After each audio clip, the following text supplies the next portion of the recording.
என் உயிரோடு கலந்திருக்கும் கரூர் கோவை மாவட்ட மக்களுக்கும் என் கோடான கோடி நன்றியினை இந்த பேரவையின் வாயிலாக தெரிவித்துக் கொள்கின்றேன். கோவையில் செம்மொழி பூங்கா, பெரியார் நூலகம், ஜிடி நாயுடு மேம்பாலம், மேற்கு புறவழிச்சாலை, புதிய ஐடி பார்க், மாநகராட்சி சாலை விரிவாக்கத்திற்கான சிறப்பு நிதிகள், தொழில் வளர்ச்சி, மக்களுக்கான வளர்ச்சி திட்டங்கள் என 5 ஆண்டுகளில் கோவைக்கு 20,000 கோடிக்கு மேல் வளர்ச்சி திட்டங்களை தந்த மாண்புமிகு தளபதி அவர்களை இந்நேரத்தில் என் நன்றியை அவர்களுக்கு பணிவன்போடு சமர்ப்பித்துக் கொள்கின்றேன். கரூரில் ஒரு அரசு வேளாண்மை கல்லூரி, மினி ஐடி பார்க், புதிய பேருந்து நிலையம், புதிய சிப்காட், முருங்கை பார்க், புதிய குடிநீர் திட்டம், குளித்தலை அரசு மருத்துவமனைக்கு கட்டிடம், கிருஷ்ணாயபுரம் அரசு கலைக்கல்லூரிக்கு கட்டிடம் என 5 ஆண்டுகளில் கரூர் மாவட்டத்திற்கு 5,000 கோடிக்கான வளர்ச்சி திட்டங்களை தந்த கரூர் மாவட்ட மக்களுக்கு தந்த திராவிட மாடல் ஆட்சியினுடைய நாயகர் மாண்புமிகு தளபதி மு.க.ஸ்டாலின் அவர்களுக்கு இந்த நேரத்தில் மாவட்ட மக்களின் சார்பாக என் நெஞ்சம் நிறைந்த நன்றியை பணிவன்போடு சமர்ப்பித்துக் கொள்கின்றேன். மாண்புமிகு பேரவைத் தலைவர் அவர்களே, 1957ஆம் ஆண்டு தொடங்கப்பட்ட மின்சார வாரியம் 2010ஆம் ஆண்டு முத்தமிழறிஞர் டாக்டர் கலைஞருடைய பொற்கால ஆட்சியில் தமிழ்நாடு மின் உற்பத்தி பகிர்மான கழகம், தமிழ்நாடு மின் தொடரமைப்பு கழகம் என 2ஆக உருவாக்கப்பட்டன. அது மீண்டும் 2024ஆம் ஆண்டு எங்களுடைய திராவிட மாடல் ஆட்சியினுடைய நாயகர் மாண்புமிகு தளபதியுடைய பொற்கால ஆட்சியில் தமிழ்நாடு மின் உற்பத்தி மற்றும் பகிர்மான கழகத்தினுடைய செயல்பாடுகள் மிக சிறப்பாக அமைந்திட வேண்டும் என்ற சீரிய நோக்கத்தோடு தமிழ்நாடு மின் பகிர்மான கழகம், தமிழ்நாடு மின் உற்பத்தி கழகம், தமிழ்நாடு பசுமை எரிசக்தி கழகம் என புதிதாக தோற்றுவிக்கப்பட்டு பயன்பாட்டிற்கு கொண்டு வரப்பட்டன. 2021-22ஆம் ஆண்டு தமிழ்நாட்டினுடைய மின் நுகர்வோர் 3,16,00,000 இருந்த நிலையில் 2026-27 அது 3,51,00,000 உயர்ந்திருக்கின்றன. திராவிட மாடல் ஆட்சியில் 35 லட்சம் புதிய மின் இணைப்புகள் வழங்கி வரலாற்று சாதனையை நிகழ்த்தி இருக்கின்றன. எங்களுடைய கழகத்தினுடைய தலைவருடைய பொற்கால ஆட்சியில் 1/4/2021 அன்று தமிழ்நாட்டினுடைய மொத்த மின் நிறுவுதிறன் 32,595 மெகாவாட்டாக இருந்தன. அது இன்று 46,846 மெகாவாட்டாக உயர்ந்திருக்கின்றன. குறிப்பாக இந்த அளவிற்கு மின் தேவையை உயர்ந்திருந்த பொழுதும் அதற்கான கட்டமைப்புகளை உருவாக்கி அதற்கான அடிப்படை தேவைகளை நிறைவேற்றி தந்தவர் எங்களுடைய திராவிட மாடல் ஆட்சியினுடைய முதலமைச்சர் மாண்புமிகு தளபதி அவர்கள். விவசாயிகளுடைய வாழ்க்கை முன்னேற வேண்டும், வேளாண் நிலப்பரப்புகளுடைய விவசாயிகளுடைய அந்த வேளாண் நிலப்பரப்பு அதிகரிக்க வேண்டும் என்ற சீரிய நோக்கத்தோடு முத்தமிழறிஞர் டாக்டர் கலைஞருடைய பொற்கால ஆட்சியில் 2006-11ஆம் ஆண்டு 5 ஆண்டுகளில் 2,09,910 விவசாயிகளுக்கு இலவச மின் இணைப்பு வழங்கி வரலாற்று சாதனையை நிகழ்த்தினார்கள். அவர் வழியில் டெல்டா மாவட்டத்திற்கு சொந்தக்காரராய், விவசாயிகளின் பாதுகாவலராய் தமிழ்நாட்டில் திராவிட மாடல் ஆட்சி நடத்திய மாண்புமிகு தளபதியுடைய பொற்கால ஆட்சியில் 2021-26 5 ஆண்டுகளில் 2 லட்சம் விவசாயிகளுக்கு இலவச மின் இணைப்பை தந்து விவசாயிகளுடைய பாதுகாவலர் என்பதை நிரூபித்து காட்டியிருப்பவர் மாண்புமிகு தளபதி மு.க.ஸ்டாலின் அவர்கள். அதேபோல 2021 தேர்தல் வாக்குறுதியில் கொடுக்கப்பட்ட கைத்தறி நெசவாளர்களுக்கு 2 மாதங்களுக்கு 300 யூனிட் இலவச மின்சாரத்தை தந்தவர் மாண்புமிகு தளபதி மு.க.ஸ்டாலின் அவர்கள். விசைத்தறி நெசவாளர்களுக்கு 2 மாதங்களுக்கு 1000 யூனிட் இலவச மின்சாரத்தை தந்தவர் மாண்புமிகு தளபதி மு.க.ஸ்டாலின் அவர்கள். வீட்டு உபயோகிப்பாளர்கள் செலுத்தி வந்த நிலை கட்டணத்தை முழுவதும் ரத்து செய்தவர் திராவிட மாடல் ஆட்சியினுடைய நாயகர் மாண்புமிகு தளபதி அவர்கள். இன்று சில இருக்கக்கூடிய முக்கிய நிகழ்வுகளை இந்த பேரவையின் மூலமாக மாண்பு அமைச்சருடைய கவனத்திற்கு கொண்டு வருவதில் குறிப்பாக இந்த 3 மாதங்களில், குறிப்பாக இந்த 2 மாதங்களாக தமிழ்நாடு முழுவதும் மின் கணக்கீடு என்ற முறையில் எடுக்கப்பட்ட அந்த கணக்கீட்டின் அடிப்படையிலும் லட்சக்கணக்கான மின் நுகர்வோர்கள் தங்களுடைய மின் கட்டணம் உயர்ந்திருக்கிறது என்ப குறைபாடுகளை சுட்டிக்காட்டி இருக்கின்றார்கள். அப்படி சுட்டிக்காட்டுகின்ற பொழுது அது போன்ற குறைபாடுகள் இல்லை, அங்கொன்றும் இங்கொன்றும் இருக்கிறது, அதெல்லாம் சரி செய்யப்பட்டு வருகிறது என்று மாண்புமிகு அமைச்சர் அவர்கள் பத்திரிகைகளுக்கும் பொதுவெளியிலும் தெரிவித்திருக்கின்றார்கள். ஆனால் மின்சார வாரியம் அதனுடைய சிஎம்டி அவர்கள் வெளியிட்ட பத்திரிகை செய்தியில் ஏறத்தாழ 3,70,000 மின் நுகர்வோர்களுக்கு மறு ஆய்வு என்று அறிவித்து அதற்கான பணிகளை நாங்கள் முன்னெடுத்திருக்கிறோம் என்று தெரிவித்திருக்கின்றார்கள். அமைச்சர் ஒரு கருத்தை முன்னெடுத்திருக்கின்ற பொழுது துறையினுடைய நிர்வாகம் என்பது மற்றொரு கருத்தை வெளியிட்டு, குறிப்பாக இந்த அவையின் மூலமாக இந்த அரசை நான் வலியுறுத்துவது, அமைச்சரும் துறையும் ஒன்றாக சேர்ந்து தமிழ்நாட்டு மக்கள் இந்த மின் கட்டணத்தினுடைய குளறுபடிகளால் உயர்வால் பாதிக்கப்பட்டிருக்கின்ற அந்த ஏழை எளிய மக்களுக்கு உடனடி தீர்வை எட்டுவதற்கு இந்த அரசு தீர்வு காண வேண்டும் என்பதை இந்த பேரவையின் வாயிலாக நான் வலியுறுத்துகின்றேன். அதேபோல ஒரு ஏஇ பொறுப்பில் ஜாயின் பண்ணுறவங்க அவங்களுடைய அதிகபட்ச பதவி உயர்வு மின் வாரியத்தில் டைரக்டர் வரைக்கும் இருக்கும். இயக்குனர் எல்லாரும் இயக்குனராக முடியாது, டைரக்டர் ஆக முடியாது. அவர்கள் அதிகபட்சமாக எதிர்பார்ப்பது சி என்ற அந்த உயர்ந்த பதவி அடைகின்ற பொழுது அவருடைய பணிகளுக்கு பெருமை சேர்க்கக்கூடிய அமைப்பாக அமையும். அந்த வகையில் தமிழ்நாடு மின்சார வாரியத்தில் குறிப்பாக 17/7/2026 அன்று 47 எஸ்சிகள் சிஇக்களாக ப்ரமோஷன் செய்வதற்காக கருத்துரு தயார் செய்யப்பட்டு இன்று வரை அது நிலுவையில் இருக்கின்றன. ஒரு 23 சிஇ பணியிடங்கள் இப்பொழுது காலியாக இருக்கின்றன. 2 இயக்குனர் பணியிடங்கள் காலியாக இருக்கின்றன. அதில் குறிப்பாக ஒன்று மிக முக்கியமாக மின் விநியோகம் செய்வதற்கான இயக்குனர் பணியிடம் காலியாக இருக்கின்றன. தமிழ்நாடு முழுவதும் மின்வெட்டில்லாத சீரான மின் விநியோகத்தை கவனிக்க வேண்டும் என்று சொன்னால் அனைத்தையும் சிஎம்டி முழுவதுமாக கவனிக்க முடியாது. அவர் துறையை முழுவதுமாக கவனிக்க வேண்டிய பொறுப்பில் இருக்கின்றார். ஆக மின் விநியோகத்தை கவனிக்கக்கூடிய இயக்குனர் பொறுப்பு காலியாக இருக்கின்றன. 23 சிஇ பணியிடங்கள் காலியாக இருக்கின்றன. ஏறத்தாழ 17/7 முதல் அந்த பதவி உயர்வு என்பது நிறுத்தி வைக்கப்பட்டிருக்கின்றன. எனவே இந்த அரசு என்பது பதவி உயர்வில் வெளிப்படைத்தன்மையோடு நாங்கள் செயல்பட்டு கொண்டிருக்கின்றோம். வெளிப்படைத்தன்மையோடு அதற்கான உத்தரவுகளை வழங்குகிறோம் என்று பொதுவெளியில் சொல்லுகின்ற இந்த அரசு மின் வாரியத்தில் இந்த வெளிப்படைத்தன்மையை கடைபிடிக்க வேண்டும். அவர்களுக்கு உரிய நேரத்தில் பதவி உயர்வை வழங்கி அவர்களுக்கான அந்த பணிகளை வழங்கிட வேண்டும் என்பதை இந்த பேரவையின் வாயிலாக அரசினுடைய கவனத்திற்கு கொண்டு வருகின்றேன். தமிழ்நாடு மின்சார வாரியத்தில் மின்வாரிய அதிகாரிகள் அலுவலர்களுக்கு துறையின் சார்பாக செல்போன்கள் வழங்கப்பட்டிருக்கின்றன. செல் நம்பரும் செல்போனும் கொடுத்திருக்கோம். அது பொதுமக்கள் தொடர்பு கொள்வதற்கு, மற்ற அதிகாரிகள் தொடர்பு கொள்வதற்கு வசதியாக, தங்களுடைய குறைகளை தெரிவிப்பதற்கு வசதியாக அந்த செல்போன்கள் செல் நம்பர்கள் வழங்கப்பட்டிருக்கின்றன. ஒரு வார காலமாக ஏர்டெல் நிறுவனத்திலிருந்து ஜியோ நிறுவனத்திற்கு மாறுவதற்காக அந்த மின்வாரியம் நடவடிக்கை எடுத்திருக்கிறது என்று தெரிவிக்கின்றார்கள். அந்த ஒரு வார காலத்தில் மின்சார வாரியத்தில் பணிபுரியக்கூடிய எந்த அதிகாரி அலுவலுடைய செல்போனும் இப்பொழுது செயல்பாட்டில் இல்லை. முழுவதுமாக தமிழ்நாடு முழுவதும் வரக்கூடிய புகார்கள் மின்னகத்திற்கு லட்சக்கணக்கில் குவிந்து கொண்டு இருக்கின்றன. ஒரு அரசு நடவடிக்கை எடுக்கின்ற பொழுது, துறை நடவடிக்கை எடுக்கின்ற பொழுது அந்த செல் நம்பர்கள் மாறாமல், அரசுல வசதி இருக்கு, தன்னுடைய செல் நம்பர் மாறாம கம்பெனியை மாத்திக்கலாம், செல் கம்பெனிகளை மாற்றுவதற்கான வாய்ப்புகள் வசதிகள் இருக்கின்றன. அதுபோன்ற நடவடிக்கைகளை மின்சார வாரியம் எடுக்காமல் இப்பொழுது புதிதாக ஜியோ நிறுவனத்தின் மூலமாக புதிய எண்கள் பெறப்பட்டு சம்பந்தப்பட்ட அதிகாரிகளுக்கும் அலுவலர்களுக்கும் வழங்குவதற்கான பணிகளை தொடங்கி இருக்கின்றார்கள். எனவே புதிய எண்கள் வழங்குகின்ற பொழுது சம்பந்தப்பட்டிருக்கின்ற துறையினுடைய அதிகாரிகள் பொதுமக்களிடத்திலே ஒரு குழப்பத்தை ஏற்படுத்தக்கூடிய சூழல் ஏற்படும்.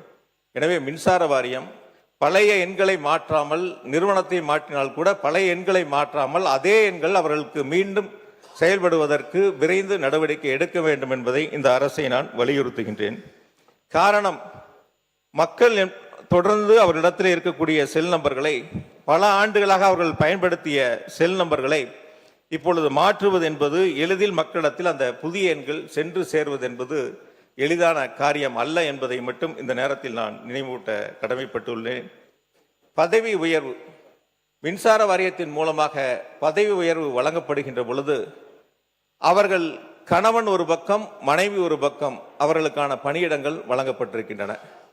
குறிப்பாக மின்சார வாரியத்தினுடைய வழிகாட்டு நெறிமுறைகளில் தன்னுடைய மனைவிக்கு ஏதேனும் உடல்நிலை சரியில்லை என்று சொன்னால், கேன்சர் போன்ற நோய்களால் பாதிக்கப்பட்டிருந்தால் அவர்கள் விரும்பக்கூடிய இடங்களுக்கு பணியிட மாறுதல்களை, பதவி உயர்வை வழங்குவார்கள். அப்படி இல்லாமல் மின்சார வாரியம் இப்பொழுது மனைவி ஒரு பக்கம், கணவன் ஒரு பக்கம் என்ற அந்த பணியிட மாறுதல்களும் பதவி உயர்வும் வழங்கப்பட்டிருக்கின்றன. இது மின்வாரிய அதிகாரிகள் அலுவலகத்திலே மிகப்பெரிய ஒரு மனவேதனையை உருவாக்கி இருக்கின்றன. அதிலே அவருடைய அந்த குறைகளை போக்கக்கூடிய அளவிற்கு இந்த அரசு விரைவாக கவனம் செலுத்த வேண்டும் என்பதை இந்த நேரத்தில் நான் கேட்டுக்கொள்கின்றேன். அதே போல கோடை காலம், அதற்கு பிறகு மழை காலங்கள், இந்த 2 நேரங்களிலும் மின்வெட்டு இல்லாத சீரான மின் விநியோகத்தை வழங்க வேண்டும் என்று சொன்னால், உரிய காலத்தில் உரிய தளவாட சாமான்கள் முழுவதுமாக இருக்க வேண்டும். அப்படி போதிய தளவாட சாமான்கள் இப்பொழுது மின்வாரியத்தில் கையில் இருப்பு இல்லை என்பதை மின்வாரிய அதிகாரிகள், அலுவலர்கள் தெரிவித்துக் கொள்கிறார்கள். இப்பொழுது மின் இணைப்பு கேட்டு விண்ணப்பம் செய்வர்கள் கூட 1 மாத காலம் காத்திருந்து அவர்களுக்கான மீட்டர் வழங்கப்பட்டு 1 மாத காலத்திற்கு பிறகுதான் மின் இணைப்புகள் வழங்கப்படுகின்றன என்ற புகார்களை தொடர்ந்து தெரிவித்துக் கொண்டிருக்கின்றார்கள். ஆகையால் புதிய அரசு அந்த தளவாட சாமான்களை உரிய காலத்தில் கொள்முதல் செய்வதற்கான ஏற்பாடுகளையும், புதிய மின் இணைப்பு கேட்டு விண்ணப்பித்திருக்கின்றவர்களுக்கு உடனடியாக மின் இணைப்பை வழங்கக்கூடிய வகையில் அவர்களுக்கு தேவையான மீட்டர்களையும் உடனடியாக வழங்குவதற்கான நடவடிக்கைகளை மேற்கொள்ள வேண்டும். மின்துறை அமைச்சர் அவர்கள் மின்வாரியத்தினுடைய தலைமை அலுவலகத்திலும் மற்ற பல இடங்களிலும் மின்வாரியத்திலிருந்து 18 ஹார்ட் டிஸ்கில் காணாமல் போயின, அவற்றில் முக்கிய ஆவணங்கள் எல்லாம் அதில் இருந்தன என்று ஒரு கருத்தை வெளியிட்டார்கள். அவர் சொன்னது 18 ஹார்ட் டிஸ்க், கிடைத்ததாக சொன்னது 38 ஹார்ட் டிஸ்க். ஆக மின்வாரியத்தில் 18 ஹார்ட் டிஸ்க் காணான்னா 38 கிடைக்கப்பட்டிருக்கிறது. மின்துறை அமைச்சர். மாண்புமிகு பேரவைத் தலைவர் அவர்களே, நான் கடைசியாக தான் பதில் உரை சொல்லலாம்னு நினைச்சேன். ஏன்னா இந்த வழக்கை பற்றி பேசியதனால் இது உடனே பதில் சொல்லாமல் நினைச்சோம். ஸோ முதலாவதாக மாண்புமிகு நம்ம உறுப்பினர் அவர்கள் சொன்னது நல்ல மைக், நல்ல உங்க பக்கம் தெரிவிக்கோங்க. மாண்புமிகு உறுப்பினர் அவர்கள் சொன்ன விஷயம் அதாவது கடந்த 2 மாதங்களாக நிறைய ஒரு 3,70,000 கனெக்ஷன்ஸ் நம்ம ரீஅசஸ்மெண்ட் பண்ணிட்டு இருக்கோம். அது குறித்து அவர் சொல்லியிருந்தார். அதாவது இது குறித்து சமூக வலைதளங்களில் ஒரு சில இதில் பார்த்தப்ப நிறைய இடத்துல அதிகப்படியாக எங்களுக்கு மின் கட்டணங்கள் வந்துள்ளது என்ற சமூக ஊடகங்களில் ஒரு சில இடங்களுக்கு வந்தது.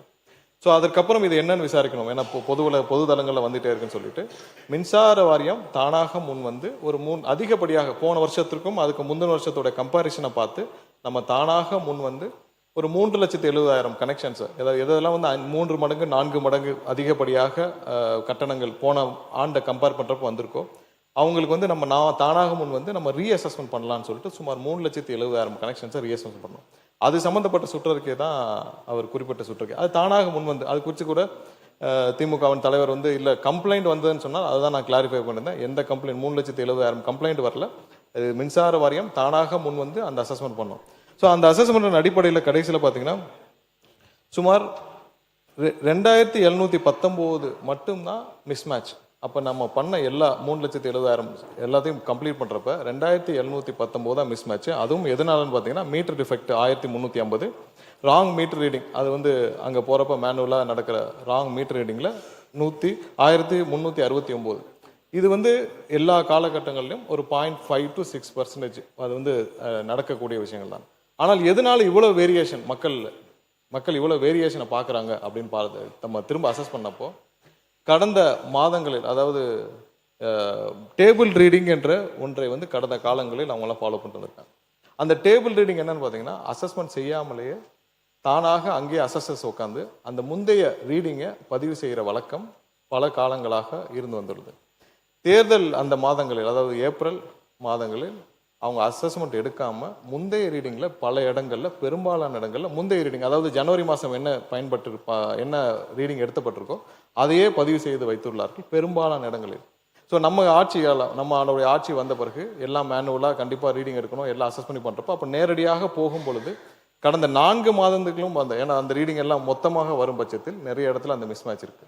ஸோ அதுதான் முக்கியமான காரணமாக. ஏன்னா இந்த அசஸ்மெண்ட் எல்லாம் முழுவதுமாக முடிந்த பிறகு பெரிய அளவில் எந்த அளவுலையும் மிஸ்மேட்ச் இல்லை. அப்போ என்ன காரணம்னு பார்த்தால் முந்தைய காலங்களில் சரியாக மேனுவலாக போய் ரீடிங் எடுக்காமல், நேரடியாக போய் ரீடிங் எடுக்காமல், அது வந்து டேபிள் ரீடிங் என்ற பெயரில் போட்ட காரணம், அதை வருங்காலங்களில் கண்டிப்பாக நேரடியாக போய் எடுக்க வேண்டும். அதுலேயும் ப்ளூடூத் வழியாக மொபைல் எடுக்கணும்னு சொல்லி வலியுறுத்தி ஆல்ரெடி அதை உத்தரவிடப்பட்டுள்ளது. அடுத்த கட்டமாக நிறைய இடத்துல மின்சார தட்டுப்பாடு இருக்குன்னு சொல்லியிருக்கிறார். அதுக்கான தளவாடங்கள் இல்லைன்னு சொல்லியிருக்கிறார். நம்ம அதுக்கு முன்னாடி ஒரு விஷயம் மட்டும், இந்த மின்சார வாரியம் கடந்த 5 ஆண்டுகளில் பட்ட பாடு நம்ம ஒரு நிமிஷம் விளக்கணும்னு காட்டுறோம். அதாவது நம்ம மாண்புமிகு நம்ம கரூர் கம்பெனி மன்னிக்கணும், கரூர் முன்னாள் சட்டமன்ற உறுப்பினர் திரு சந்திரமன்ற உறுப்பினர், கோயம்புத்தூர் சட்டமன்ற உறுப்பினர், இல்ல கரூர் சட்டமன்ற உறுப்பினர் நினைச்சேன், கோயம்புத்தூர் சட்டமன்ற உறுப்பினர். அவர் தான் 2021 உட்காருங்க, 2021 இந்த துறைக்கு உட்காருங்க, அதான் சொல்லிட்டு இருக்காங்க. 2021 அண்ணா அவை முன்னவர் 2021 உட்காருங்க, 2021 அமைச்சராக இருந்தார். அதான் நான் தான் திருத்திக்கிறேன்னு சொல்றேன்ல, அமைச்சராக இருந்தார். இல்ல எல்லாத்துக்கும் எதிர்கட்சி தலைவர் சொன்னதை நீக்கிட்டீங்களா? அவர் சொன்னதை நீக்கிட்டீங்களா தலைவரே?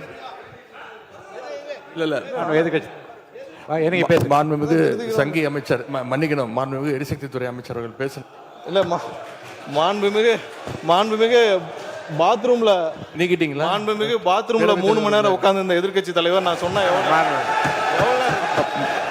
பாத்ரூம்ல 3 மணி எவ்வளவு நேரம்? 5 நிமிஷம் ஆகுமா? உட்காரணும். எல்லாருக்கும் பேச தெரியும். உட்காருங்க. பாத்ரூம்ல 3 மணி நேரம் உட்கார்ந்து இந்த எதிர்கட்சி தலைவர் சொல்றதுக்கு 5 நிமிஷம் ஆகாது. உட்காரணும். என்ன பேசணுமோ இதெல்லாம் தேவையில்லாத வார்த்தைகளை பேசினால் எங்களுக்கும் பேச தெரியும்.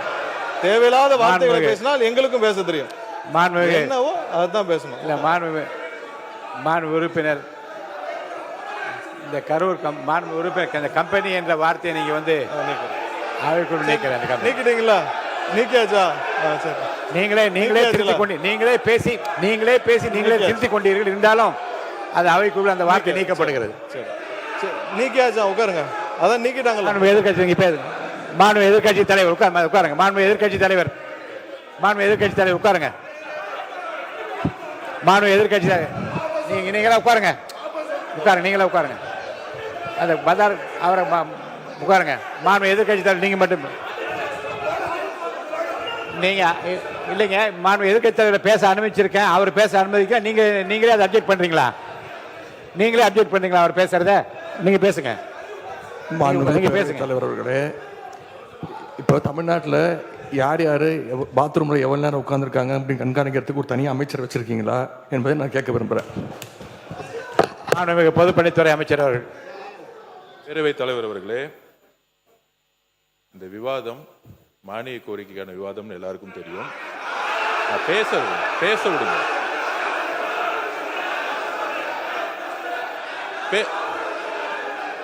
நான் எதுவுமே தப்பா சொல்லல, பேச விடுங்க.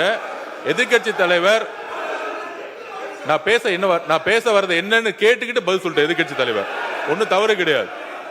நான் திருப்பியும் பதிவு பண்றேன், இந்த மாதிரி எல்லாரும் எந்திரிச்சா நாங்க எந்திரிச்சா இந்த அவை நடக்காது. எல்லாரையும் உட்கார சொல்லுங்க. எல்லாரையும் உட்கார சொல்லுங்க.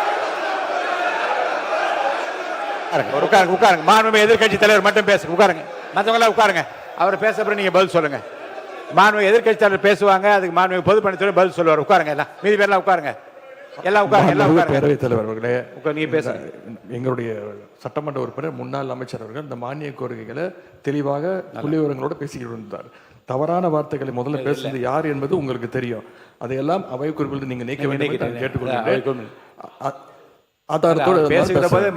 பேசுகிற போதே திருத்தி கொண்டு அது அவைக்குள் நீக்கப்படுகிறது. சரியாச்சுங்க?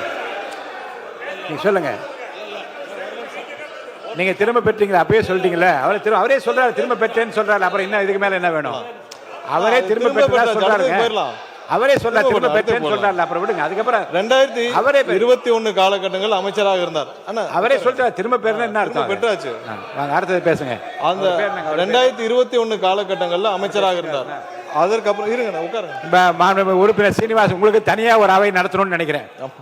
தயவுசெய்து நீங்க குறுக்க பேசாதீங்க. பின்னர் 2021 பின்னர் அதுக்கப்புறம் அவர் சிறை செல்கிறார். அதுக்கப்புறம் இன்னொரு அமைச்சர் வருகிறார். இந்த துறை நான் இந்த துறையில நல்ல விளக்கமா சொல்லுங்க. அப்புறம் அண்ணன் தங்கம் அவர்கள் அமைச்சராக இருக்கிறார். அதற்கப்புறம் மறுபடியும் இன்னொரு அமைச்சர் திரும்பவும் அமைச்சராகிறார். ஏன்னா இந்த துறையில 4 அமைச்சர்கள் போன 5 வருஷத்துல இந்த துறையில 4 அமைச்சர்கள் மாற்றப்படுகிறார்கள். கடைசியாக திரு சிவசங்கரன் அண்ணன் சிவசங்கரன் அவர்கள் வந்து அமைச்சராக இருக்கிறார். இந்த மாதிரி இந்த துறைக்கு 4 அமைச்சர்கள் மாற்றப்படுகிறார். அந்த 4 அமைச்சர்கள் மாற்றப்பட்ட 4 முறை அமைச்சரவை மாற்றம் நடக்குது இந்த துறைக்கு மட்டும். அதுல என்ன நடக்குதுன்னு பாத்தீங்கன்னா, எல்லா வருடமும் அதாவது ஒவ்வொரு வருட காலகட்டத்திலையும் பாத்தீங்கன்னா, இப்ப சொல்றோமே நம்ம ஆட்கள் பற்றாக்குறை எல்லாமே சொல்லி வரமே, இந்த துறைக்கு மட்டும் அதாவது 2016 நான் அதுக்கு முந்தைய ஆண்டு காலம் மட்டும் ஒரு கம்பாரிசன் சொல்றேன். 2016 2021 ஆண்டு காலத்துல மட்டும் நம்ம மொத்தமாக இங்க ஆட்கள் வேலைக்கு எடுத்தது வந்து 9613 பேர். அதே இதில் இந்த 2021 26 காலகட்டத்தில் வந்து 343 பேர் மட்டும்தான் வேலைக்கு ஆளுகிறதுக்கு எடுக்கப்பட்டது இந்த துறைக்கு. ஸோ அது ஒரு மிகப்பெரிய, ஏன்னா 15,000 பேர்கிட்ட 10,000 பேர்கிட்ட நம்ம வந்து ரிட்டையர்மெண்ட் ஆகிற இடத்துல 343 பேர் மட்டும்தான், இது மிகப்பெரிய ஒரு பற்றாக்குறை. அது இல்லாமல் சப்ஸ்டேஷன் அதுக்கு முந்தைய ஆண்டு காலகட்டத்தில் வந்து 2016-21 காலகட்டத்தில் 359 சப்ஸ்டேஷன்ஸ் கொண்டு வரப்பட்டது. அதில் இந்த ஆண்டு காலம் இதை 2021-26 வந்து 122. ஸோ இது மாதிரியான இன்ஃப்ராஸ்ட்ரக்சர் லெவலில் பெரிய லெவலான எந்த மாற்றங்களும் பெரிய மாற்றங்களும் செய்யப்படவில்லை. ஸோ அதே காலகட்டத்தில் நீங்கள் ஒன்றும் இல்லை, இப்போ தளவாடங்களை பற்றி சொல்லியிருந்தார். எவ்வளோ தளவாடங்கள், அதாவது நாங்கள் டிரான்ஸ்ஃபார்மர்லாம் நிறைய வாங்கணும், இந்த வார காலகட்டத்தில் நிறைய தளவாடங்கள் தேவைப்படும்னு. அதுக்கு முந்தைய ஆட்சி காலத்தில் இருந்து வாங்கின தளவாடங்களுக்கும் இப்போயும் கம்பேர் பண்ணோம்னா, அதுக்கு முன்னாடி பார்த்தீங்கன்னா 84,000 ஒரு டிரான்ஸ்ஃபார்மரும் போன 5 ஆண்டுகளில் 99,000 டிரான்ஸ்ஃபார்மர் மட்டும்தான் வாங்கப்பட்டது. ஏன்னா நம்மளுடைய தேவைகள் மிகவும் அதிகம். நமக்கு இப்போ மட்டும் பார்த்தீங்கன்னா இந்த துறைக்கு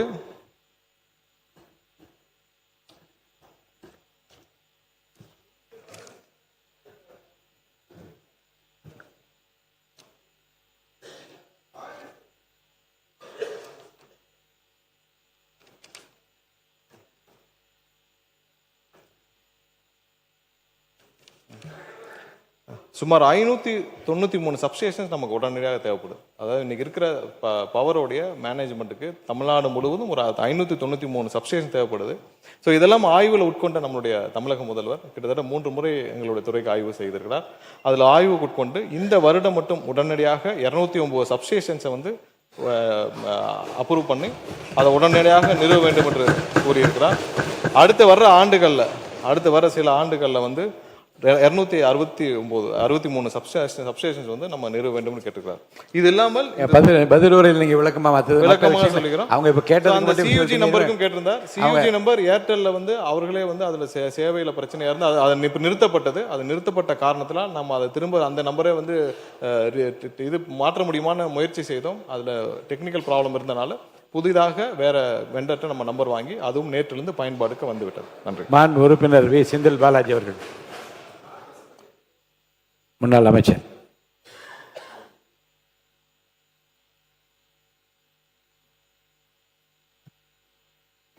மாண்புமிகு பேரவைத் தலைவர்களே, ஒரு வார்த்தை பேசினால் மறு வார்த்தை பேசுவதற்கு எங்களுக்கும் தெரியும்.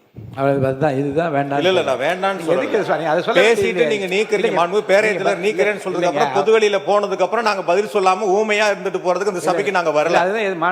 எங்களுடைய மக்களுடைய கோரிக்கைகளை நானும் பதில் சொல்லிட்டேன். இருங்க, அவர் சொன்னதுக்கு பதில் சொல்லுங்க. அவருக்கு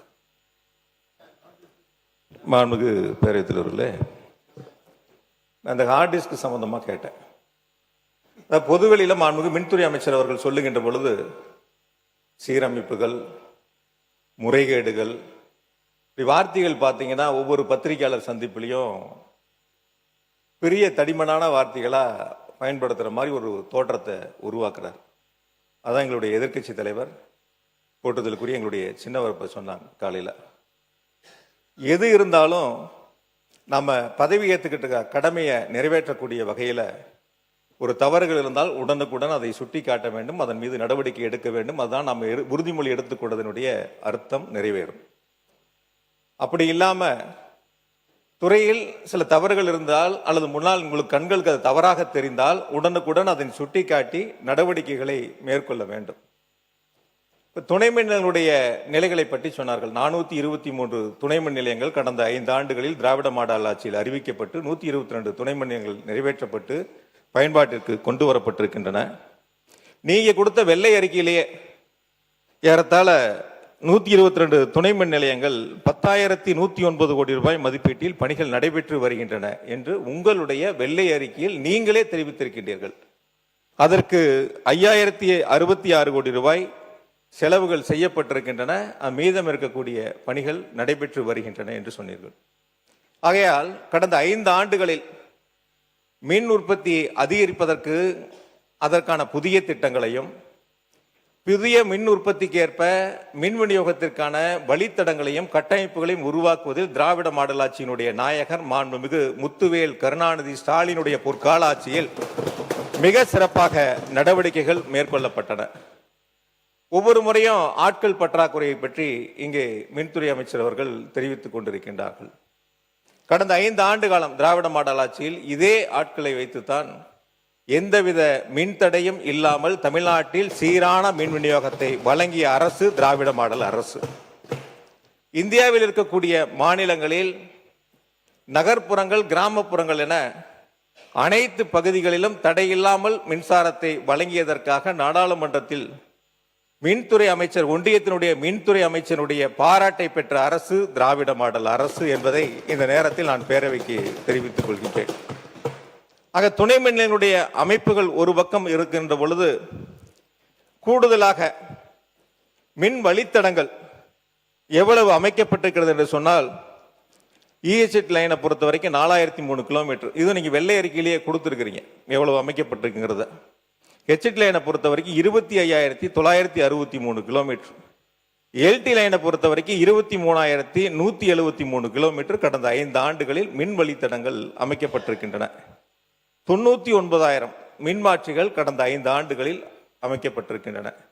இதுவரை தமிழ்நாடு அரசினுடைய வரலாற்றில் 5 ஆண்டுகளில் 99,000 புதிய மின்மாற்றிகள் அமைக்கப்பட்ட அரசு திராவிட மாடல் அரசு என்பதை இந்த நேரத்தில் நான் பெருமையோடு இந்த அவைக்கு நான் சுட்டிக்காட்டுகின்றேன். ஆகையால் மின் கட்டமைப்பு என்பது ஒரு பக்கம் முழுமையாக வலுப்படுத்தப்பட்டு மின்சார விநியோகத்திற்கான நடவடிக்கைகள் எடுக்கப்பட்டதோடு, இன்னும் மிக முக்கியமாக இந்த கொள்கை விளக்க குறிப்பு நேற்று நைட்டு 10 மணிக்கு வந்துச்சு. 10 மணிக்கு கொடுத்தாங்க. 6 துறைகள் இருக்கு, 6ஐயும் படிக்கணும். நான் நைட்டு தூங்கும்போது மணி 3:30, காலையில் எந்திரிக்கும் போது திரும்ப 5:30. மாண்புமிகு உறுப்பினர், ஏற்கனவே நேற்று கூட நான் இதை பற்றி இங்கே வந்து அறிவுறுத்தினேன். மாண்புமிகு அமைச்சர் பெருமக்களுக்கும் மாண்புமிகு அமைச்சர் பெருமக்களுக்கும் துறை சார்ந்தவர்களுக்கும் நான் ஏற்கனவே அறிவிப்பு நான் சொல்லியிருக்கிறேன். இந்த மானிய கோரிக்கைகள் மீது பேசுகின்றவர்களும் அல்லது உறுப்பினர்களும் படித்தாதான் நாம் என்னென்ன சீரிய திட்டங்களை எல்லாம் கொண்டு வந்திருக்கிறோம் என்று மக்களிடம் கொண்டு போய் சேர்க்க முடியும். அந்த குறையை நிறைவாக்குவதும் சரிவை சரி கட்டுவதற்கும் படித்தால்தான் தெரியும். அப்போ படிப்பதற்குரிய வாய்ப்பை தர வேண்டும் என்றால் ஒரு நாள் முன்னதாகவே, அல்லது நான் 5 நாள் என்று முதல்ல அறிவித்திருந்தேன், அப்புறம் அது 3 நாட்கள் என்று சொன்னால் ஒரு நாள் முன்னதாக அடித்தால்தான் படித்துவிட்டு வருவதற்கு ஏதுவாக. அந்த வகையில் அனைத்து துறை முன்னாள் முதலமைச்சர் எடப்பாடி பழனிசாமி 2 நாள் முன்னே கொடுப்பேன் என்று சொல்கிறார். இப்போதும் ஒரு நாள் முன்னதாக மாண்புமிகு உறுப்பினர்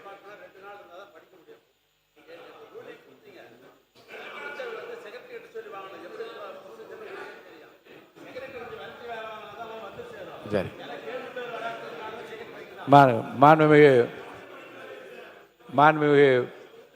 மாண்புமிகு உறுப்பினர்களுக்கு ஒரு நாள் முன்னதாகவே அதை தர வேண்டும் என்று நான் மீண்டும் அவர்களுக்கு அறிவுறுத்த விரும்புகிறேன். மாண்புமிகு உறுப்பினர் பேசலாம். நீங்கள் மாண்புமிகு பேரவையாளர்களே, நன்றி தெரிவித்துக் கொள்கின்றேன். மொத்தம் 6 துறைகளுடைய பக்கம் 834 பக்கம். இந்த 834 பக்கத்தையும் படித்து முந்தைய 5 ஆண்டுகளுடைய சாதனையுடைய திட்டங்களையும் 2ஐயும் ஒப்பிட்டு பார்த்து அதற்கான தரவுகளை நாம் தயார் செய்ய வேண்டும். நானும் மின்வாரியத்தினுடைய கொள்கை விளக்க குறிப்பை ஏறத்தாழ 238 பக்கமே தான் இருக்குது, முழுசாக படித்து பார்த்தேன். ஒரு 4-5 பக்கத்தில் தான் டேட்டாஸ்லாம் இருக்குது. மீதி இருக்கிறதெல்லாம் அப்படியே பொதுவாக இருக்குது. 2025-26 கொள்கை விளக்க குறிப்பில் இருக்கக்கூடிய அந்த புள்ளி விவரங்கள்லாம் நீக்கிட்டு சரத்துக்கள் மட்டும், வரிகள் மட்டும் அதில் இடம்பெற்று இருக்கின்றன. வேற ஒன்றும் பெரிய மாற்றங்கள் இல்லை. ஒரு 4 பக்கம் மட்டும் அந்த கொள்கை விளக்க குறிப்பில் மாற்றங்கள் செய்யப்பட்டிருக்கின்றன. இந்த அரசு முன்னெடுத்திருக்கக்கூடிய, குறிப்பாக அறிவிக்கப்பட்ட 2 திட்டங்களை மட்டும் அதிலே சேர்த்து பழைய 2025-26 கொள்கை விளக்க குறிப்பு இப்பொழுது 2026-27 புள்ளி விவரங்கள் இல்லாத கொள்கை விளக்க குறிப்பாக இந்த மின்வாரியத்துடைய கொள்கை விளக்க குறிப்பு அமைந்திருக்கின்றன.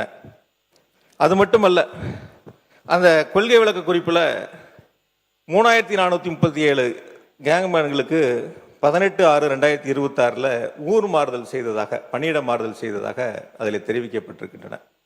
இன்னைக்கு வரைக்கும் அவங்கெல்லாம் விடுவிக்கப்படலை. உத்தரவு தான் போட்டிருக்கு. இன்னைக்கு வரைக்கும் அவங்களாம் விடுவிக்கப்படலை. ஆனால் திராவிட மாடல் ஆட்சியில் பணியிட மாறுதல் செய்யப்பட்ட உடன் விடுவிக்கப்பட்டு அவர்கள் எந்த இடத்திற்கு பணியிட மாறுதலை பெற்றார்களோ அந்த உரிய நேரத்தில் சென்று அவருடைய பணியை சேர்வதற்கான வாய்ப்பை தந்த அரசு திராவிட மாடல் அரசு. எங்களுடைய கழகத்தினுடைய தலைவர், திராவிட மாடல் ஆட்சியினுடைய நாயகர் மாண்புமிகு தளபதி அவர்கள் 20/6/2021 அன்று மின்னகம் மின் நுகர்வோர் சேவை மையத்தை 949879 இந்த எண் தமிழ்நாடு முழுவதும் இருக்கக்கூடிய 3.5 கோடி மின் நுகர்வோரும் எளிதில் பயன்படுத்தக்கூடிய வகையில், பொதுமக்களுக்கும் மின் வாரியத்திற்கும் ஒரு பாலமாக அமையக்கூடிய வகையில் மின்னகத்தை மாண்புமிகு தளபதி அவர்கள் திறந்து வைத்தார்கள். அந்த மின்னகம் குறித்து இந்த கொள்கை விளக்க குறிப்பில் ஒரு வரி, ஒரு வார்த்தை கூட இடம்பெறவில்லை. பொதுவாக எதற்காக இந்த மின்னகம் எங்களுடைய திராவிட மாடல் ஆட்சியில் மாண்பு முதலமைச்சர்களால் தொடங்கி வைக்கப்பட்டது என்று சொன்னால், ஒரு மின் நுகர்வோர் தன்னுடைய வீடு ஒரு பக்கம் இருக்கும், விவசாய நிலம் ஒரு பக்கம் இருக்கும், தொழிற்சாலை ஒரு பக்கம் இருக்கும். ஆக 3 இடங்கள் இருக்கின்ற பொழுது 3ம் வேறு வேறு அலுவலகம், மின்வாரிய அலுவலகத்தில் மின் இணைப்பை பெற்றக்கூடிய இடமாக இருக்கும். அவர் அங்கு இருக்கக்கூடிய புகார்களை தெரிவிக்க வேண்டும் என்றால் 3 புகார் எண்களை கையிலே வைத்துக் கொண்டு 3ம் தனித்தனியாக புகார் தெரிவிக்கக்கூடிய சூழலை கலைத்திட வேண்டும். ஒரே எண் மூலமாக 3.5 கோடி மின் நுகர்வோர்களும் தங்களுடைய குறைபாடுகளை, மின்சாரம் சார்ந்த குறைபாடுகளை தெரிவிக்க வேண்டும் என்ற சீரிய நோக்கத்தோடு மின்னகத்தை தொடங்கி வைத்தார்கள். ஆனால் அந்த மின்னகம் செயல்படுமா, செயல்படாதா, எவ்வளவு புகார்கள் வரப்பெற்றன, அதற்கு தீர்வு காணப்பட்டது எவ்வளவு என்ற புள்ளி விவரங்கள்லாம் இந்த கொள்கை விளக்க குறிப்பிலே இடம்பெறவில்லை. தமிழ்நாட்டில் இருக்கக்கூடிய மின் நுகர்வோர்கள் மின்னகத்தின் மூலமாக கொடுக்கப்பட்ட புகார்களுக்கு 99.8 விழுக்காடு புகார்களுக்கு உரிய காலத்தில் தீர்வு கண்ட அரசு திராவிட மாடல் அரசு என்பதை இந்த நேரத்தில் நான் பெருமையோடு தெரிவித்துக் கொள்கின்றேன். ஆக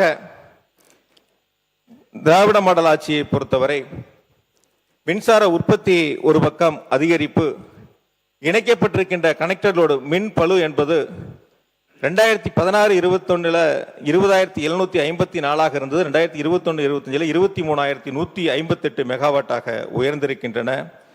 உச்ச மின் தேவையை பொறுத்தவரை 2024-25 ஆண்டில் 20,830 மெகாவாட்டாகவும், ஒரு நாளடிய மின் நுகர்வு என்பது 2025 446 மில்லியன் யூனிட்டாகவும் உயர்ந்து ஒரு வரலாற்று சாதனையை நிகழ்த்திய அரசு திராவிட மாடல் அரசு என்பதை இந்த நேரத்தில் நான் பெருமையோடு சுட்டிக்காட்டுகின்றேன்.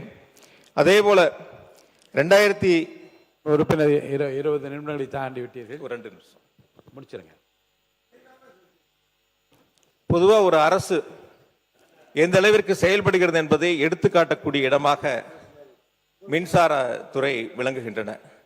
நாட்டினுடைய தொழில் வளர்ச்சி, வேலை வாய்ப்புகள் உருவாக்குவதில் அந்த சிறப்பு கவனத்தை பெறக்கூடிய வகையில் மின் விநியோகத்தினுடைய மின் நுகர்வுடைய அதிகரிப்பு எந்த அளவிற்கு தொழில்துறையில் அதிகரிக்கிறதோ அதை பொறுத்துதான் தொழில்துறையினுடைய வளர்ச்சியும் அமைந்திருக்கும். அந்த வகையில் எல்டி தொழிற்சாலையினுடைய மின் நுகர்வு 2019-20 7,315 மில்லியன் யூனிட் என்பது 2025-26 8,500 மில்லியன் யூனிட்டாகவும், ஹெச்டி தொழிற்சாலையுடைய மின் நுகர்வு என்பது 2018-19 26,532 மில்லியன் யூனிட் என்பது 2025-26 36,000 மில்லியன் யூனிட் என்ற அளவிற்கு உயர்ந்திருக்கின்றன. அனல் மின் நிலையங்களை பொறுத்தவரை வடசென்னை அனல் மின் நிலையம் ஸ்டேஜ் 3 பயன்பாட்டிற்கு கொண்டு வந்தவர் மாண்புமிகு தளபதி மு க ஸ்டாலின் அவர்கள். அதே போல உடன்குடி அனல் மின் நிலைய திட்டம், எண்ணூர் சிறப்பு பொருளாதார மண்டலம் உள்ளிட்ட பல்வேறு அனல் மின் திட்டங்களை முன்னெடுத்து அதை விரைவாக முடித்திட வேண்டும் என்று தொடர்ந்து மின்சார வாரியத்தை கண்காணித்து அதற்கு செயல் வடிவம் தந்த அரசு திராவிட மாடல் அரசு. அதனுடைய முதலமைச்சர் மாண்புமிகு தளபதி அவர்களுக்கு இந்த நேரத்தில் என்னுடைய நன்றி பணிவன்போடு தெரிவித்துக் கொள்கின்றேன். அதே போல அனல் மின் நிலையங்கள் மூலமாக, தமிழ்நாடு மின்சார வாரியத்திற்கு சொந்தமான அனல் மின் நிலையங்கள் மூலமாக 2020-21 ஆண்டு 15,554 மில்லியன் யூனிட் உற்பத்தி செய்யப்பட்ட நிலையில் 2023-24 25,516 மில்லியன் யூனிட் உற்பத்தி செய்து படிப்படியாக தன்னுடைய சொந்த உற்பத்தியை அதிகரித்த அரசு திராவிட மாடல் அரசு என்பதை இந்த நேரத்தில் நான் பெருமையோடு சுட்டிக்காட்டுகின்றேன். அதேபோல காற்றாலை மின்சாரத்தினுடைய நிறுவுதிறன் 1 கல்லானை சார் ஒரு நிமிஷம் நன்றி சொல்லி முடிங்க. நன்றி சொல்லி முடிங்க. காற்றாலை மின்சாரத்தினுடைய நிறுவுதிறன் 1/4/2021 8,565 மெகாவாட். இது தற்பொழுது 11,686 மெகாவாட். 5 ஆண்டுகளில் 3,121 மெகாவாட் அளவிற்கு காற்றாலை மின்சாரத்தினுடைய நிறுவுதிறன் உயர்ந்திருக்கின்றன. அதேபோல ஒரு அரசினுடைய செயல்பாடுகள் அதனுடைய நிதிநிலையை பொறுத்து அதனுடைய செலவினங்கள் வருவாய் போன்றவற்றை பொறுத்து அமைகின்றன. அந்த வகையில் தமிழ்நாடு மின்சார வாரியத்திற்கு தேவையான அந்த நிதிகளை தந்து தமிழ்நாடு மின்சார வாரியத்தை காப்பாற்றிய முதலமைச்சர் மாண்புமிகு தளபதி மு க ஸ்டாலின் என்பதை இந்த நேரத்தில் நான் பெருமையோடு சுட்டிக்காட்டுகின்றேன். அதற்கு காரணம் தமிழ்நாடு மின்சார வாரியத்திற்கான அந்த வருவாய்க்கும் செலவுக்குமான இடைவெளிகள் ஏற்படுகின்ற பொழுது அதற்கான நிதிகளை முழுமையாக தந்து அந்த மின்சார வாரியத்தை காப்பாற்றி தந்தார். நான் இதை மாண்புமிகு நீர்வளத்துறை அமைச்சர் இன்னைக்கு சொல்லணும். மாண்பு நீர்வளத்துறை முடிச்சு நீங்க முடிச்சா என்ன இல்லை, நீங்க முடிச்சாச்சுங்க. உங்களை பொறுத்த வரைக்கும் முடிச்சாச்சு, அவ்வளோதான். அதுக்கு மேலே இல்லை. நன்றி சொல்லுங்க. திரும்ப அதே சொல்லிட்டு இருந்தா பாருங்க. இல்லை இல்லை இல்லை முடிங்க. ஒரு நிமிஷம். ஏன்னா அவர் 5 ஆண்டு காலத்தில் அவர் அமைச்சராக அந்த முந்தைய அரசாங்கத்தினுடைய என்னென்ன பண்ணாங்கன்றதை விளக்கமாக சொல்றாரா. இப்போ இருக்கிற அரசாங்கத்துக்கும் இதெல்லாம் செய்யுங்க என்று சொல்லுகின்ற ஆலோசனையை சேர்த்து வழங்கியிருந்தா கூட ஒரு 2 நிமிஷம் நன்றி சொல்லுங்க. அதே தான் சொல்லிட்டு இருக்கேன். நன்றி. ஏற்கனவே அதுதாங்க நான் கொடுத்துட்டு இருக்கேன். மாண்பு பேரவைத் அதுதான் சுட்டி காட்டினேன். என்னென்ன இப்ப நன்றி சொல்லி முடிங்க. மாண்புமிகு பேரவைத் தலைவர் அவர்களே, 2016-21 வருவாய் பற்றாக்குறை 58,534 கோடி மின்வாரியத்தினுடைய இழப்புகள். அதே 2021-26 34,447 கோடி. குறிப்பா 2020-21 14,542 கோடி மின்வாரியத்தினுடைய நஷ்டம். அது 2025-26 933 கோடியாக குறைத்து காட்டிய அரசு திராவிட மாடல் அரசு என்பதை இந்த நேரத்தில் நான் பெருமையோடு சுட்டி காட்டுகின்றேன். அதாவது வாரியத்தினுடைய செயல்பாட்டுக்கு ஒரே ஒரு உதாரணத்தை மட்டும் சொல்லி நேரத்தில் அருமை கருதி நிறைவு செய்கின்றேன். உலர் சாம்பல் விற்பனர் நம்முடைய அனல் மின் நிலையத்தில் அது 2020-21 ஒரு வருஷம் 92 கோடி வருமானம். அதே 2024-25 241 கோடி வருமானம். வட்டியை குறைப்பது, செலவினங்களை குறைப்பது, அதே போல மற்ற சிக்கன நடவடிக்கைகள் மூலமாக தமிழ்நாடு மின்சார வாரியத்தினுடைய இழப்புகளை குறைத்து அதற்கான திட்டங்களை முன்னெடுத்த அரசு திராவிட மாடல் அரசு என்பதை இந்த நேரத்தில் நான் பெருமையோடு சுட்டி காட்டுகின்றேன். சிறப்பு திட்ட செயலாக்கத்துறையின் மூலமாக எங்களுடைய சட்டமன்றத்தினுடைய எதிர்க்கட்சி தலைவர் அந்த துறையை மிக சிறப்பாக வழிநடத்தி ஒரே லைன் தான் சார். ஒரு லைன் அவ்வளவுதான். இல்ல போதும் சார், ஒரே லைன். இல்ல போதுங்க. மாண்புமிகு அமைச்சர் பதில் சொல்லுங்க. போதுங்க. You should have some compassion. என்ன நடக்குதுன்னு தெரிஞ்சுக்க முடியாது. உட்காருங்க. இதுங்க திருப்பி இப்பதான் சிறப்பு திட்டத்துறைக்கு அவர் போனா எப்ப முடிக்கிறது? அது உட்காருங்க. சொல்லட்டும். இல்ல மாண்புமிகு மின்துறை அமைச்சர் சொல்லிட்டேன், உங்களை அனுப்புறேன். மாண்புமிகு பேரவைத் தலைவர் நன்றி சொல்லி முடிங்க. நீங்க முடிங்க. உட்காருங்க. ஒரே வரி இறுதியாக மாண்புமிகு மின்துறை அமைச்சர் அவர்களுக்கு தமிழ்நாடு மின்சார வாரியத்தினுடைய கடன் 2,47,000 கோடி என்று பல்வேறு காலகட்டங்களை சுட்டி காட்டியிருக்கிறார்கள். கடந்த காலங்களில் 1,59,000 கோடியாக இருந்தது. ஒரு ஆண்டுக்கு 15,000 கோடி வட்டி கட்டி அந்த கடன் சுமை அதிகரித்திருக்கின்றன. ஒரே ஒரு கேள்வி மட்டும் இறுதியாக, தாவேக அரசில் 5 ஆண்டுகள் மின்வாரியத்தில் கடனே வாங்க மாட்டீர்களா? கடன் அதிகரிக்காதா? புதிய திட்டங்களுக்கு அரசு நிதிகளை கொடுக்குமா? அல்லது முதலமைச்சரிடத்தில் நிதிகளை கேட்டு மின்வாரியத்தினுடைய கடன் சுமை ஏறாமல் நீங்கள் பார்த்துக் கொள்வீர்களா என்பதை மட்டும் இந்த பேரவைக்கு தெரிவிக்க வேண்டும் என்று கேட்டு, தமிழ்நாடு மின்சார வாரியம் என்பது திராவிட மாடல் ஆட்சியில் மக்களுக்கு மின்வெட்டில்லாத மாநிலமாக, விவசாயிகளுக்கு 24 மணி நேரம் மும்முனை மின்சாரம் வழங்கிய அரசாக திராவிட மாடல் அரசை நடத்தியவர் மாண்புமிகு முத்துவேல் கருணாநிதி ஸ்டாலின் என்பதை இந்த பேரவைக்கு தெரிவித்து நன்றியோடு நிறைவு செய்கிறேன். நன்றி, வணக்கம். பேரவைத் தலைவர்களே, தொகுதி கோரிக்கை சம்பந்தமா உங்கள்கிட்ட எழுதி கொடுத்தாரு, நீங்க அவையில் பதிவு செய்து கொள்ள வேண்டும் என்று கேட்டுக்கொள்கிறேன். மாண்புமிகு மின்துறை அமைச்சர் அவர்கள். மாண்புமிகு பேரவைத் தலைவர் அவர்களே, நமது சட்டமன்ற உறுப்பினர் சொல்கிற போது அதாவது 3000க்கும் மேற்பட்ட கேங்மேனுடைய டிரான்ஸ்ஃபர் பற்றி சொல்லியிருந்தார். நாங்கள் குறிப்பிடப்போ அதான் சொல்லியிருக்கோம். அதாவது இங்கே வந்து ஆட்கள் பற்றாக்குறை கண்டிப்பாக இருக்குது. பற்றாக்குறை காரணமாக ஒரு சில இடங்களில் அவர்களுக்கு தேவையான பேக்கப் ஆள் இல்லை, அதனால டிரான்ஸ்ஃபர் பண்ண முடியல. ஏன்னா கடந்த ஆண்டுகளில் 343 பேர் தான் நம்ம எடுக்கப்பட்டிருந்தோம். ஸோ அது ஒரு முக்கியமான விஷயம். அடுத்ததாக ஏதோ செய்தியாளர் சந்திப்பின் போது ஏதோ தடித்த வார்த்தைகளால் ஏதோ முறைகேடுகள் அப்படிலாம் சொன்ன மாதிரி சொன்னார். நாங்கள் எதுவும் சும்மா பொதுவான யாரும் எதுவும் சொல்லலை. இந்த துறையில் அமைச்சராக வந்த பொழுது முதல்வருடைய உத்தரவின் பேரில் கடந்த 5 ஆண்டுகள் நடந்த அனைத்து டெண்டர்களையும் அனைத்து ஒப்பந்தங்களும் தீவிரமாக ஆராய்ந்து அதில் 4 அமைச்சர்கள் மாறின பிறகும் எல்லாவற்றையும் ஆராய்ந்து 45 டெண்டர்களில் பெரிய அளவில் முறைகேடுகள் கண்டுபிடிக்கப்பட்டு அது டிபிஎஸ்சி விஜிலன்ஸுக்கும் ரெஃபர் பண்ணப்பட்டு வழக்கும் பதிவு செய்யப்பட்டு அதுவும் தற்போது விசாரணையில் நடந்து வருகிறது. அவருக்கும் தெரியும் அது விசாரணையில் நடந்து வருகிறது. அது இல்லாமல் இப்போ வந்து கடன் வாங்கப்படும்னா, ஏன்னா இது தனி நிறுவனம், இது கார்பரேஷன், இது பொதுத்துறை நிறுவனம். இந்த நிறுவனம் இது ஒரு அளவுக்கு தான் அரசு இதுக்கு நிதி கொடுக்குமே தவிர இது தானாக இயங்க தாங்க இயங்கக்கூடிய ஒரு நிறுவனம். கடன் வாங்கி தான் செய்ய முடியும்.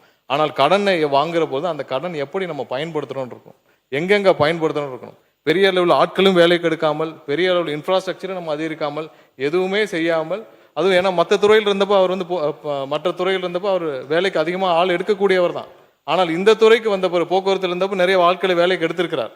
அதெல்லாம் எடுத்தது போனவரில் நல்ல சிறப்பாக வேலைக்கு ஆட்களை எடுக்கக்கூடியவர் தான் அந்த முன்னாடி நம்மளுடைய சட்டமன்ற உறுப்பினர். ஆனால் இந்த துறையில் மட்டும் வேலைக்கு ஆட்கள் எடுக்கவில்லை. ஏன்னா அவருக்கு இது போக நிறைய மற்ற விஷயங்கள் மற்ற வேலைகள் நிறைய இருந்திருக்குது. அதனால கண்டிப்பாக இது கடனை வைத்து தான் சமாளிக்க முடியும். அதை எப்படி பயன்படுத்தணும் இருக்கு. கண்டிப்பாக ஒவ்வொரு ரூபாயும் மக்கள் பயன்பாட்டுக்கு இந்த வாரியத்திற்கு சரியாக பயன்படுத்தப்படும் என்பதை தெரிவித்துக் கொண்டு என்னுடைய பதில் உரையில் எல்லாவற்றையும் விரிவாக விளக்கம் மாண்புமிகு எதிர்க்கட்சி தலைவர் உட்காருங்க. சொல்லுங்க.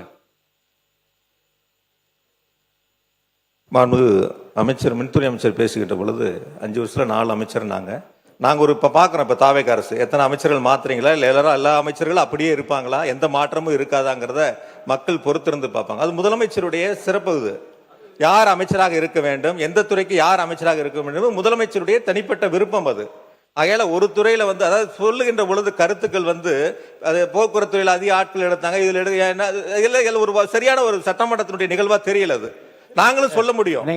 நீங்க வந்து இது வரைக்கும் எஸ்சி கூட்டமே நடத்தல, மின் விநியோகத்துல மின்சார விநியோகத்தை செய்வதற்கான கூட்டமே நீங்க நடத்தல, அப்புறம் எப்படி சீரான மின் விநியோகம் செய்ய முடியும்? அதனாலதான் தமிழ்நாடு முழுக்க மின்வெட்டு ஏற்படுது.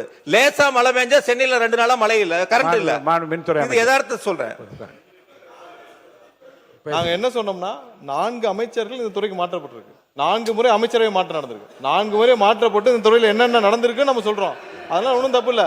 அவர் ஏற்கனவே வந்து வேலைக்கு ஆள் எப்படி எடுத்தான்றதில் வேலைக்கு ஆள் எடுப்பதில் வல்லுனர். அது வல்லுனர்னு ஊருக்கே தெரியும். அது எடுத்தவரை இங்கேயே எடுக்கலன்னு தான் கேட்குறோம். எடுத்திருந்தா நல்லபடியாக இருந்திருக்கும், இப்போ நடந்திருக்கும். அடுத்ததுக்கு போகலாம். நன்றி.